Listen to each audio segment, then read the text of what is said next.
heating vector and probably I couldn't really remember. We chatted about that yesterday. It must have been in one of those whole talking things. Physics argumentation. And then that one file.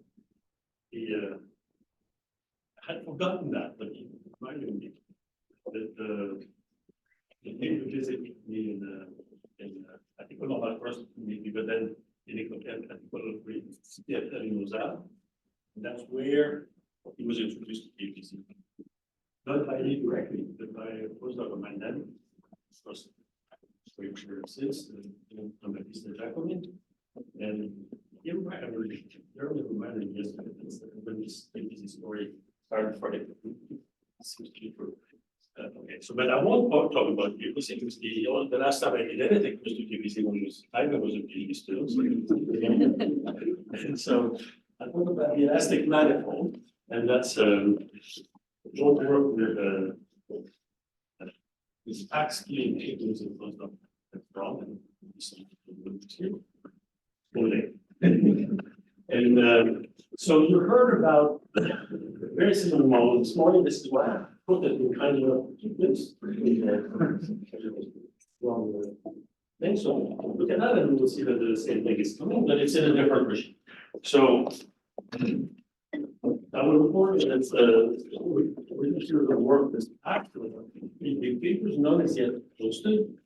Packed was posted in July. I won't be able to publish your papers, but so what we do there is we prove a Parisi formula for the elastic manifold, as proposed in '91 by Mezard and Parisi. So Parisi had done since then, but had done studied the spin glasses the end of the '70s and the '80s. Larkin is closed up with them, and then in '91 they this model, which is much more complicated than spin glasses. And so what we give is the variational characterization, Parisi formula, if you want, for the limiting quenched reality.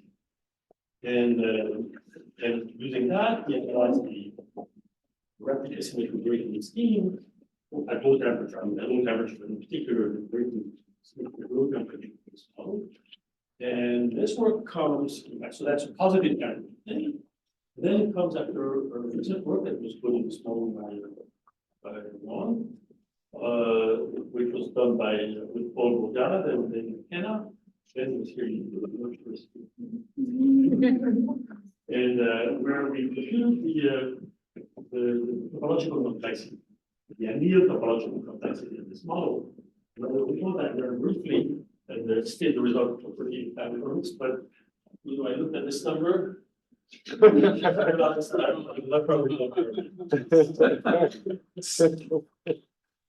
So all that is inspired by a recent beautiful work of Le Doussal, who's here, and Fyodorov is somewhere in London.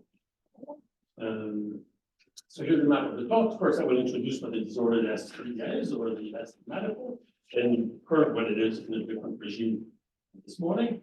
I'll remind briefly the results with Paul and on the topological complexity, and then I will give the recent results on the not yet posted on the really quenched energy, and then the structure of the low temperature phase, and that would be. So what is this disorder elastic medium thing? So I will come gradually to this formula.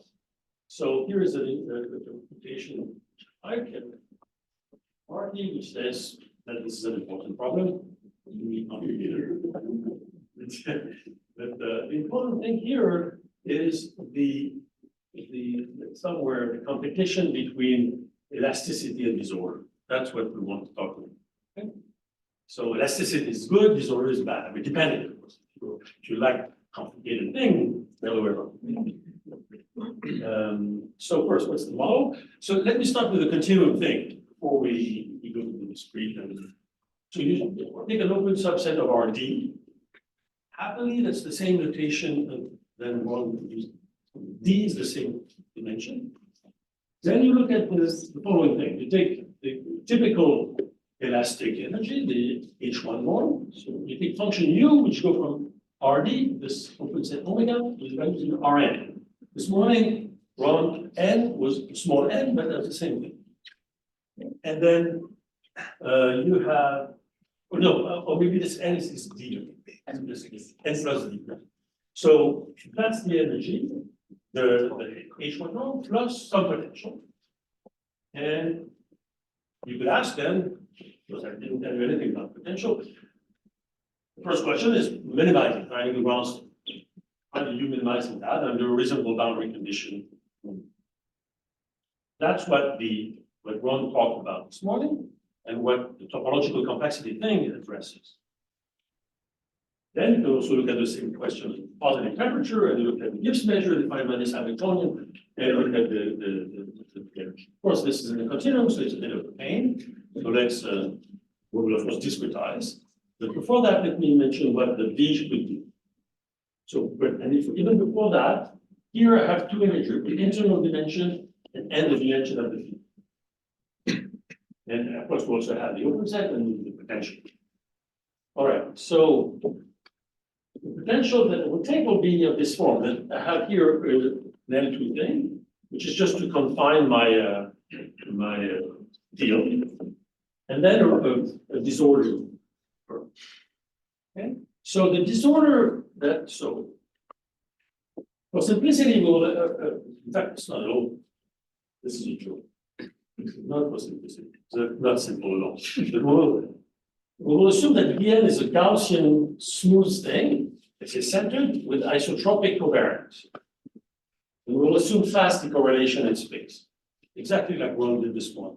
So isotropic covariance simply means that the variance to different U's is a function of the distance. Okay. So what you get is this: if you have this H1 term, the N term, the term maybe was constant in front of it. And of course, this plays before going anywhere. These things play a different role. The first term wants this thing to be flat. The second term wants this thing to be low. Third term adds fun. Of course, you could also add an external field, like something like a product with a given specific direction, which is supposed to depend the elastic manifold. Okay. So I love seeing Pierre taking notes because I learned the word depend in this. All right, so now you discretize the problem. So you have this problem here, this continuum thing. You discretize, of course, you get this. This is the right square, this is the term, this is that. The N is an isotropic smooth Gaussian field. And so that's what it means. Here, I assume here that spatially they're not correlated at all, like one did. And then I have a function of the distance. The normalization here is just, or you have the same normalization as the usual things in species. All right, so you can rewrite this in this way. Then your Hamiltonian is the sum. So my set here is a box, one L to the D. Then you have the right identity minus T, Laplace, discrete Laplacian, in product plus the term. And these two things are two parameters. One is called the mass and the other elasticity constant, and delta is the lattice Laplacian. Here too, periodic boundary condition.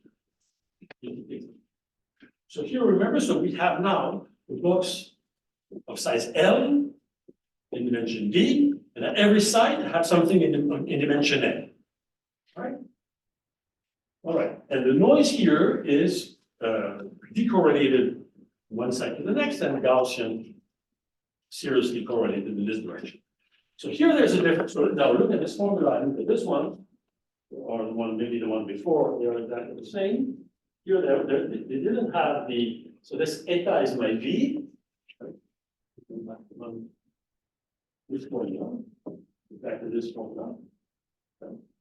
Except there's not here the N2 term.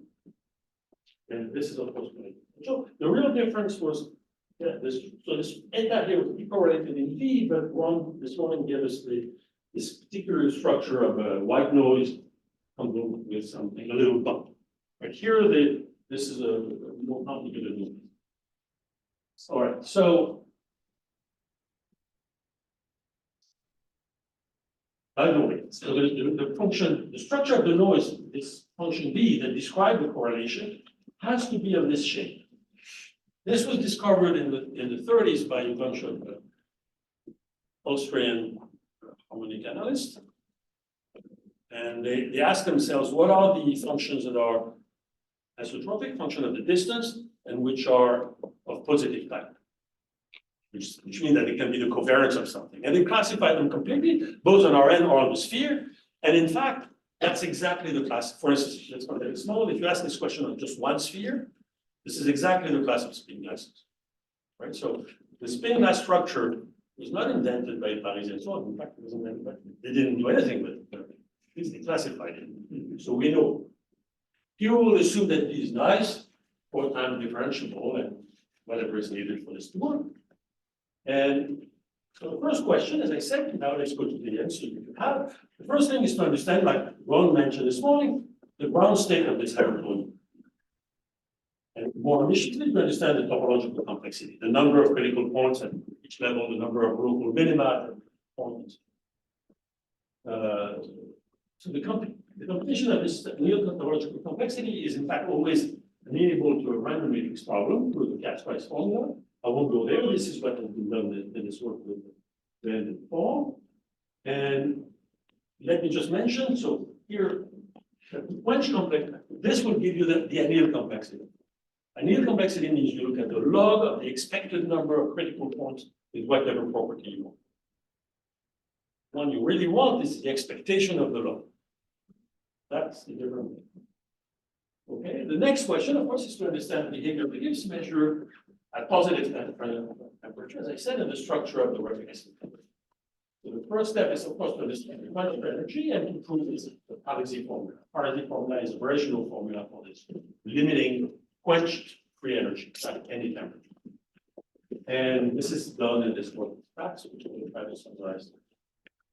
So let's look at this model in special cases. Take the case where you have only the box is just one side. You just have one point. And then this thing is mentioned. So then our Hamiltonian is just this. We don't have the elastic term. And so this is what? This is just when n is large, because we are looking at the limit when n goes to infinity. This is a spin glass. This is a soft spin glass in harmonic potential. And this model has been studied by Fyodorov for a long time. In fact, if instead of having this term, the L2 term in the Hamiltonian constraint, you had a hard constraint, you fixed the norm of the field, then this would really be a spherical. So essentially, at every point, you will have a spin glass. So our model here is you have a box, the dimension d, at every point you have this spin.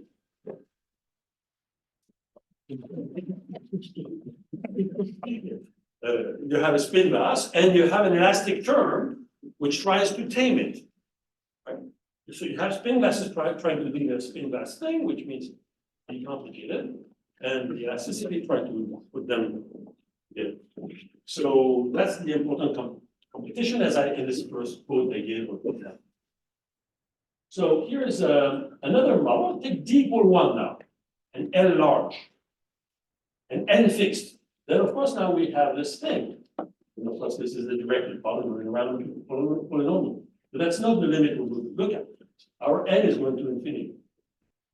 And this complexity of this model has been studied in this work by Fyodorov and Le Doussal, which is what takes here. That's 6 years ago. And more generally, as in fact Ron explained this morning, with a different structure of the noise, when you take n to the d plus 1, then this is typically a random interface. There are many modes at that time, and that's not what we're looking at. We look at the limit when d and l are fixed, and n is going to infinity, like Mezard and Parisi did a long time ago. So this has been studied massively, and we went back to Fisher, then Mezard and Parisi, and very long ago. And of course, more recently, this work by Le Doussal and Fyodorov and Le Doussal, which, as I said, motivated. Okay, so a summary of the results.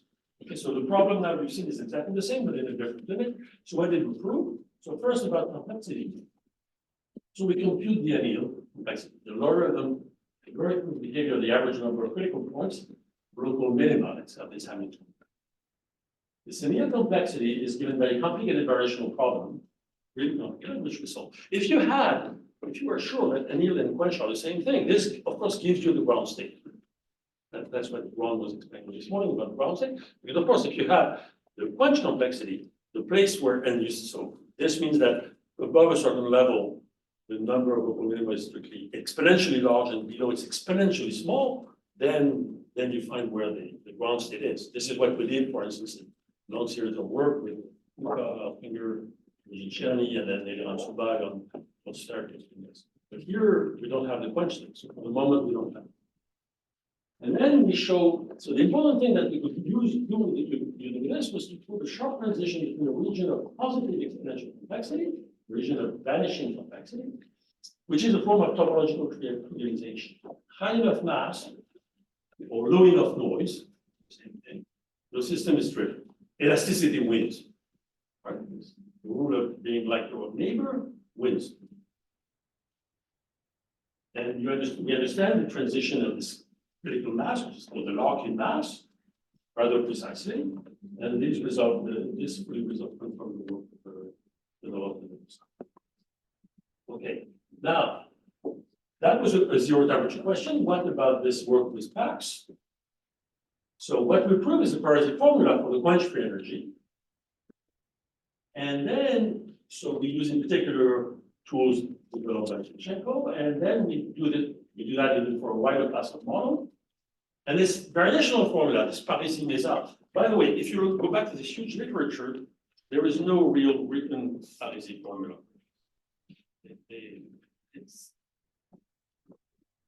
It's not there. People compute critical points for something, but they never tell you that they're variational. So, and I understand why now. So, this first variational Parisi formula, which is a min-max, is extremely complicated. And exactly like, by the way, in the topological thing, we had a very bad variational formula, and then a piece of luck, something was incredibly convex, and then things became simpler. So something similar happens here. This very complicated min-max problem, we can solve it, and transform it, and then solve it, and simplify it, and go from this bad Mezard-Parisi formula to a good one. And then we identify the optimizer, the unique optimizer, and deduce consequences from the usage. In particular, we studied the consequences of rapid asymmetry breaking at room temperature. And so all that is what we do. And I will spend more time explaining this in a little more detail. But what we do not do, more important. So first, as I said, we do not compute the energy. And we could hope that a strategy like the one that has been developed by Benjamin Subag work, but only if the low temperature phase is what is called one RSB, one rapid asymmetry break. As soon as it's full, anneal and quench are not the same. So, and the only mathematically solid proof method that we have to compute the quench complexity is a second moment method in Casper's. And with second moment method can, so the only case where we can prove a quench complexity that I know of mathematically is when it's equal to the anneal. If they are different, we can't. And there is no mathematical method. We are completely lost. Depends on B, depends on the model. You'll see. So, the real problem here is that we don't have a method. So there is a method to do that. There is a Parisi method, the rapid asymmetry breaking at temperature 0, which was developed by Giulio Biroli, Valentina Ross, Chiara Camarota, and myself. But it's, you use integers between 0 and 1. So it's hard to use. And there is no other method for the moment. The equivalent of the Guerra-Talagrand type of thing, Panchenko, for at 0 temperature, has not been done. So for anybody who wants to try, it's a good thing. What we do not study is the effect of the external field and the pinning transition as before. And we do not study dynamics yet, for instance, aging for these things, long-time things, or even how depinning would happen dynamically at high enough force. All these are very interesting questions. If anybody wants to try, please give my guess. Oops. Yeah, and of course, we do not study the non-infield limits, but we don't have to because one is the Okay, so some more seriously stated results with Pax. The first result is this: you take the log of Zn. Zn is the partition function, and 1 over n to LD. Here I put LD, but it doesn't play a big role because L is fixed and D is fixed. It's just proper things. 1 over n. And so this limit exists almost surely, n in expectation. So you have a limiting quenched free energy. There's no, it's not a lot of expectation. And the limit can be described by a sub-inversional problem, which is here. That's the bad Mezard-Parisi problem. Like the one you obtain. So you have a sup in Q being the number, in zeta, zeta being a probability measure, I will describe all that, a certain functional, which I call P, because P like Parisi. So, and beta is the inverse temperature. Then Y of Q here is the set of probability measures on 0 Q, whose support does not touch Q. And then, what is this Parisi functional? It's this mess. So here this is the number, that's the external field, you can forget it. That's the mass, and then you have all these functions, which can be described here. Q star is anything to set zeta Q star Q to 0, and this formula does not depend on the choice of Q star. This delta here is this function defined in terms of the probability distribution zeta.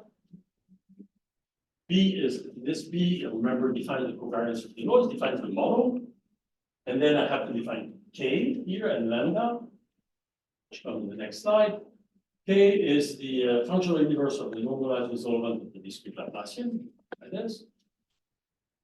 Zeta is, and lambda is this thing.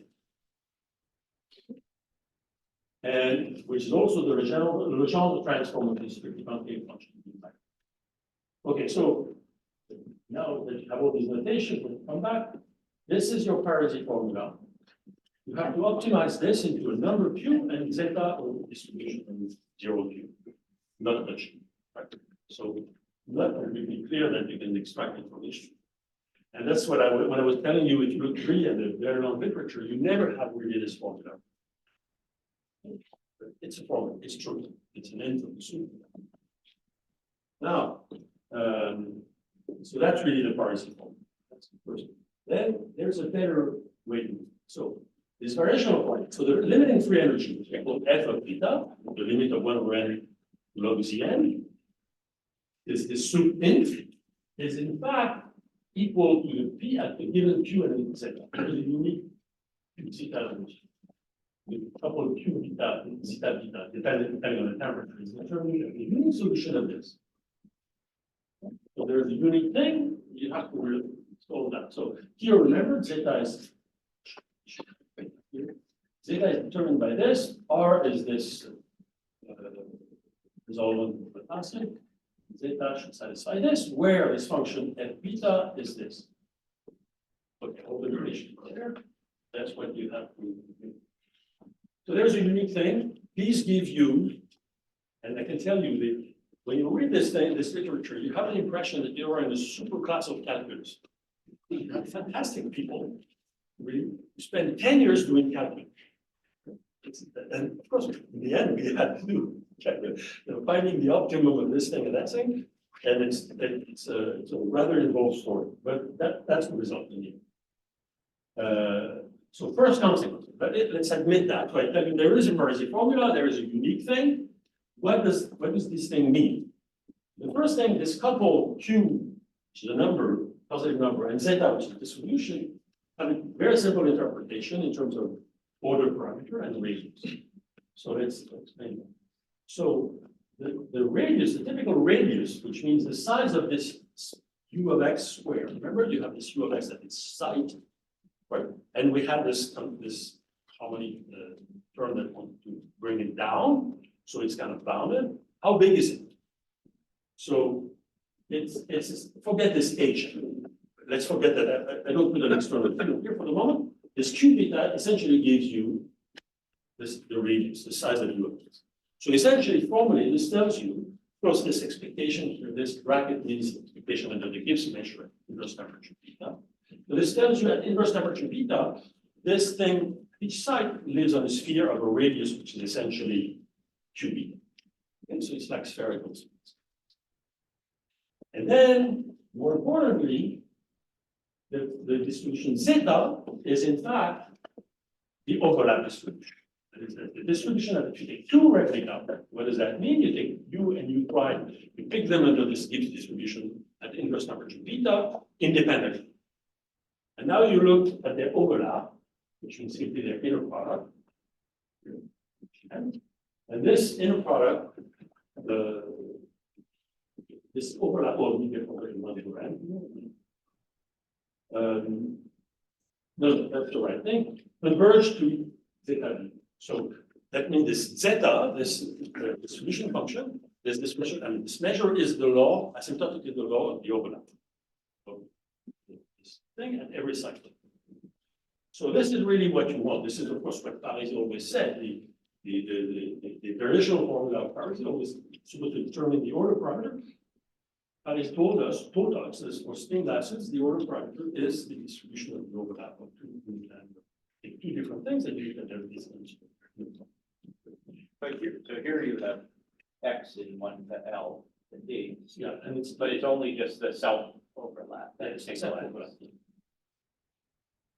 think. So that's what this means. Okay, so let's now, so with that, how much time do I have? 10 minutes? 10 minutes. So that gives you, so we have the free energy. We have it as a variational formula, then determined at the unit couple, which means something. This couple determines the radius and the overlap. Now what can we do with that? We analyze it. Okay. So let's try to characterize this. So let's start with what is supposed to be simple, that is the full replica symmetric. The replica symmetric phase. Replica symmetric means that this distribution is direct mass of zero. So here, let's define this thing. Trace of new identity minus T Laplace minus power negative I. This Q, whatever that is. And the system, we have an infinitely thing. The system is replica symmetric if and only if the limiting distribution of the overlap, that is, the limiting distribution of the overlap is direct mass, if and only if this thing happens. Where function G is this. So there is a specific explicit thing which tells you when you have replica symmetry, which means that from the point of view of spin glasses, where the system is true. And which, of course, by the way, is completely ridiculous. In fact, even for spin glasses, simple spin glasses like spherical, this is to tell you if you have replica symmetry, the problem is true. It's absolutely not true. Inside the replica symmetric phase, there are very complicated stories happening, like the shattering phase and all. So, but at least if you admit this point of view, the replica symmetry phase, which is the simplest one, is fully characterized. And in this case, you can find the radius, and you can compute exactly the free energy, which is this very simple. Now this is very, very simple. Okay, so you have the whole thing solved. Except, now, what about replica symmetry breaking? That's of course what we like. Everything is replica symmetric. So what is the, so you can define what is called the zero temperature Larkin mass as the solution of this, certain mu.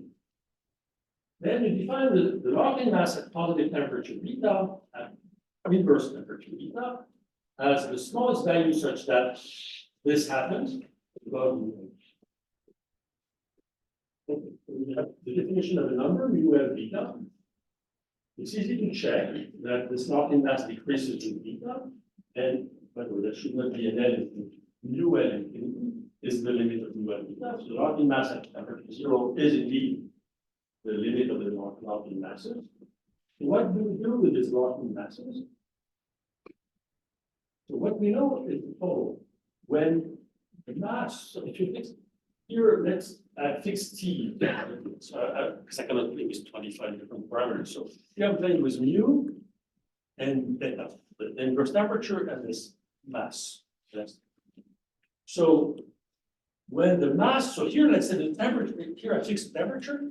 When the temperature is fixed, here is the value, which is this Larkin mass, where we are sure that above this, when the mass is larger, the phase is trivial, the model is replica symmetric. Again, this means mass being large means the elasticity term wins, right? You don't let your neighbor be different than you. Then so it's natural that when the mass is large enough. Okay. Then the next thing is when if the mass is smaller than this Larkin mass, then the model is not necessarily replica symmetric breaking. But if beta is large enough, then this will be true. So low enough temperature, below the Larkin mass, it's replica symmetric breaking. And I'm not saying which replica symmetric breaking. Well, that's not.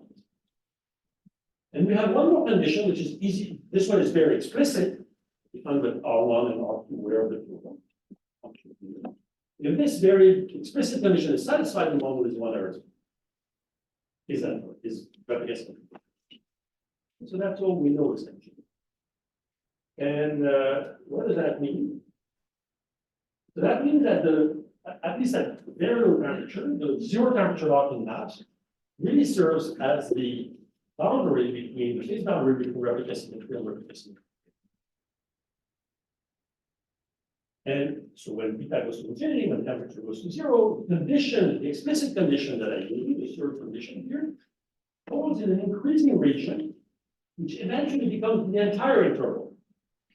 So at very low temperature, this condition that we have here is reasonable. So this condition just to provide a reasonable picture for the phase boundary at very low temperature. Okay, so we're happy, we feel the beast. Not exactly. Because if you're at fixed boundary temperature, not at temperature very zero, then the situation is more subtle. What you can see is something crazy, really crazy. This model may oscillate between replica symmetry and replica symmetric breaking in different intervals. The fixed temperature, when you change the mass, so the strength of the elasticity, the influence of the opinion of your neighbors, you could go from replica symmetry to replica symmetric breaking to replica symmetry to replica symmetry. When Pax told me that, no, he's right. So that's a crazy story. And in fact, you can see that this problem already in simpler case. So I will finish. Still have 5 minutes. Here is a picture. So first, this is not for any B. This is, you have to choose the right B to see this crazy stuff. So here is the B, which means that's my model. It's like in a spin glass model, it would be choosing the mixture. Okay, so for this particular B, then we have this thing. So the dark blue here, so let me remove. This is the mass. So the larger the mass here, the more you obey your neighbors. This is the inverse temperature. Here I'm at infinite temperatures. So here I'm at infinite temperature. And then of course, so this blue thing, the dark blue is the region above this curve is the Larkin mass. So the dark blue is above, ridiculous picture below. It's above the Larkin mass. And so this is, as we know, replica symmetry. And so if you fix the Larkin mass, let's say here, this is high temperature where it's replica symmetric, and then green is replica symmetric breaking by the condition, the last condition. So here, that's nice. You have low temperature, you have replica symmetric breaking, and high temperature, you have replica symmetry. But here you have a strange object, this yellow stuff. Where in this yellow part, we cannot conclude either by our two conditions, right? We don't know the degree. So we have to look at more precisely. So if you look at it more precisely, this is what you see. So here you have, again, this dark blue is replica symmetric, the yellow is replica symmetric, The green and the blue, the light blue are replica symmetry breaking. So, look, if you fix any new and you change the temperature, you always have the reasonable thing, which is at low temperature, it's replica symmetry breaking, at high temperature, it's replica symmetry. But if you fix the temperature, let's say here, and you go this way, change the mass, then you go from replica symmetry breaking to replica symmetry to replica symmetry breaking. So this is seems whatever, but it's there. Okay.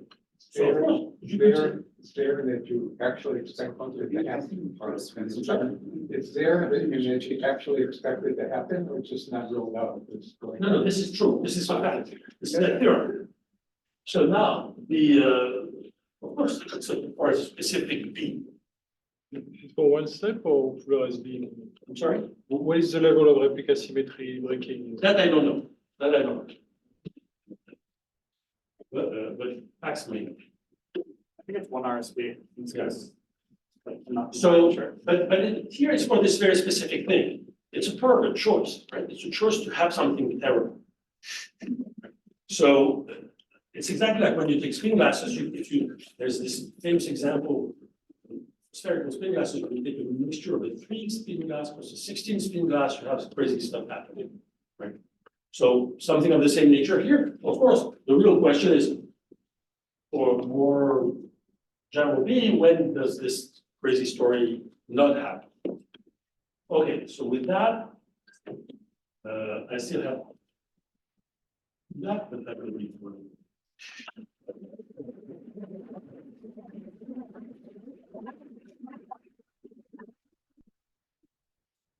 Are there any questions?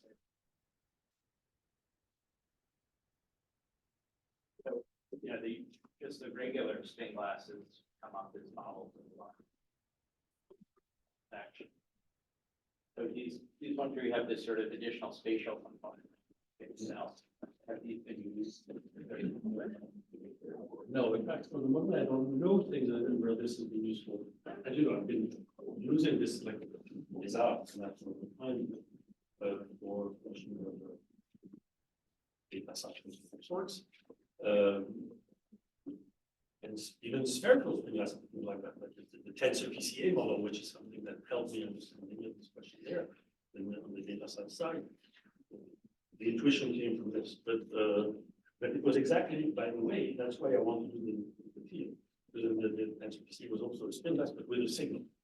So something like that here, I don't know anything like that, but kill me. About what? Sorry, what was it? Applications? The question is whether there are links of the same type of the one in spin glasses between this type of elastic manifold thing and questions of information theory, data science, level. We'll find them.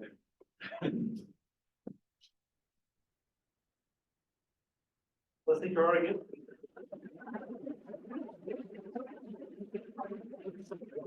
It's going for a break. Let's say we'll go back at 4 o'clock.